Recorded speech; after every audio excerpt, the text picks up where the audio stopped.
NECN, from Wall Street to State Street. This is NECN Business.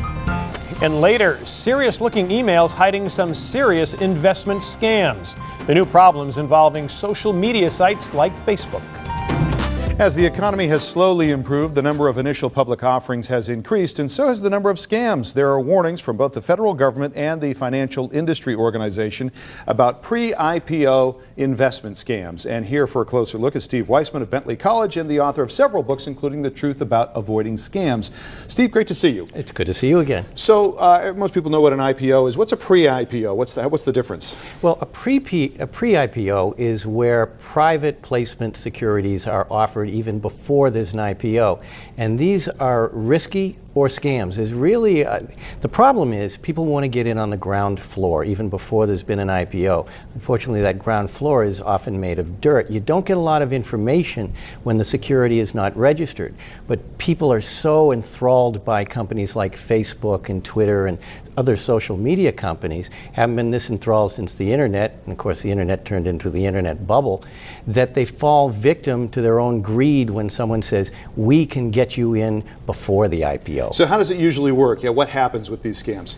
You know, they use social media, and the scam artists are nothing but clever, and so what they will do is they will send out messages on Twitter, email messages on Facebook, saying, we can get you in before the IPO. We can get you in for one of these private placements. And the problem is there's just a hint of reality in there. Private placements under Regulation D can be done, but they're very, very limited, and they are not open to the general public.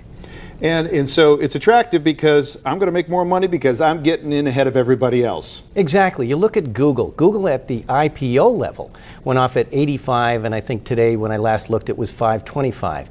If you get in at the private placement level, you can get in even better, but it's just not going to be there except in our dreams and imagination. All right, so what do you look for? How do you keep your antenna up so I do not get taken by a scam like this? If I am attracted, I'm an investor, and Yep. you want to invest money, you want to make money. Sure, and there are some legit. They are very, very risky, even the legitimate ones, because you don't get all the information about the company that you would get with an IPO. These are unregistered, very little information, but there's some.